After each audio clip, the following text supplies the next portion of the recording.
નામ ખેરુન છે. મારી દીકરીને સ્કૂલ જતી હતી ભણાવવા, ત્યાં એને જરાક અસર થઈ ગઈ હતી, ડિપ્રેશનમાં આવી ગઈ હતી. શું સાહેબ, બીજું એને કાંઈ નહોતું. બસ એને આ એટકી આવે રાખતી હતી એકદમ જ, એને એકદમ ફૂલ ફાસ એને શું, અને જરા દાંત કાઢતી હતી, હસતી હતી, જરાક બાથરૂમમાં જરાક વાર લગાડતી હતી, બીજું કાંઈ એને હતું નહીં એને.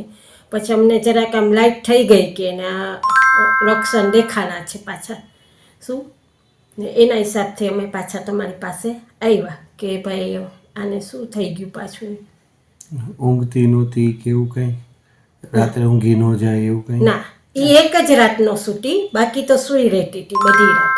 પછી અમે તમારી પાસેથી દવા લઈ ગયા હતા, તમે નહોતા ને તો અમે દવા લઈ ગયા હતા, અને દવાથી એને ફેર પડી જતો હતો, એને ઊંઘમાં ને એને સૂઈ રહેતી હતી. અત્યારે કેટલા ટકા સુધારો છે? અત્યારે તમે જે ટકા કીધા હતા એ ટકા કરતાં વધારે સુધારો છે. કેટલો? તમે 40 કીધા તો તમે 80 તો કહે ને સાહેબ.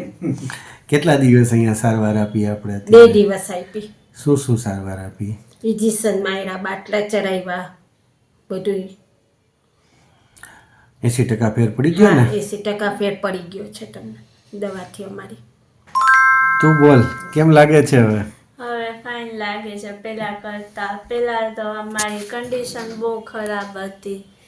આ એમ ડોગ જેવું થઈ ગયું હતું કે બધું આમ હું બધું નીકળતું હતું, પેશાબ ને લેટ્રિન ને બધું, પણ હવે સારું થઈ ગયું.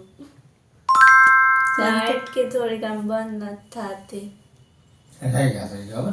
હા, એટકી સિવાય બધું સરસ થઈ હા, ગયું ને? બધું સરસ થઈ ગયું છે.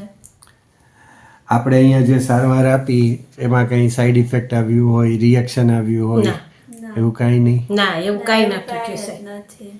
સ્ટાફ આવી જતો હતો ટાઈમસર ટ્રીટમેન્ટ માટે? હા, આવી જતા હતા હો.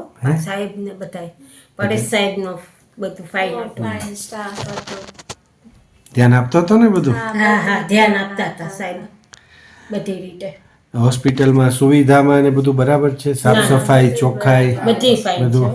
સ્ટાફ વ્યવસ્થિત રીતે વાત બધી કરે? રીતે બરાબર હતું. તમને આટલી તકલીફ હતી તો અમે કોઈ તમને ખોટા બિનજરૂરી રિપોર્ટ કરાવ્યા હોય? ના, ના, એવું કાંઈ નહોતું સાહેબ.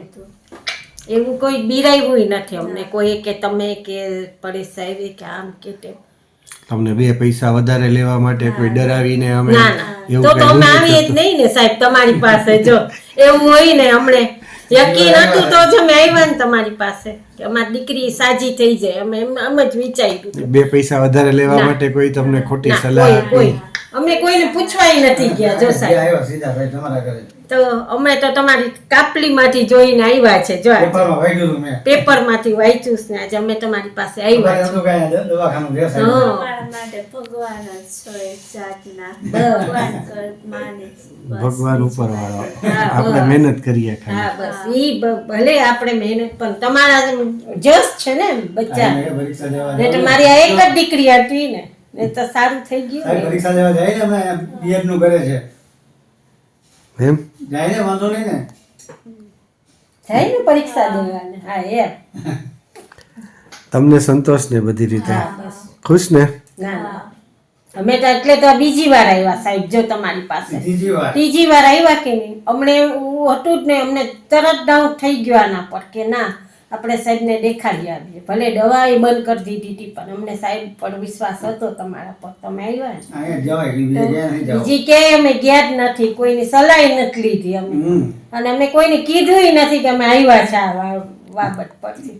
અમે એમ જ કીધું અમે જામનગર ગયા ને પ્રવાસમાં, એટલે ગયા 2 દિવસ કીધું. દીકરી છે ને, નો કહેવાય ને સાહેબ. હા, વાત સાચી. પારકા ઘરે મોકલીશ. સંતોષ ને? હા. બસ. અહીં મુખ્યત્વે નીચેની પરિસ્થિતિઓના નિરાકરણ માટે દર્દીઓને સારવાર માટે લાવવામાં આવતા હોય છે.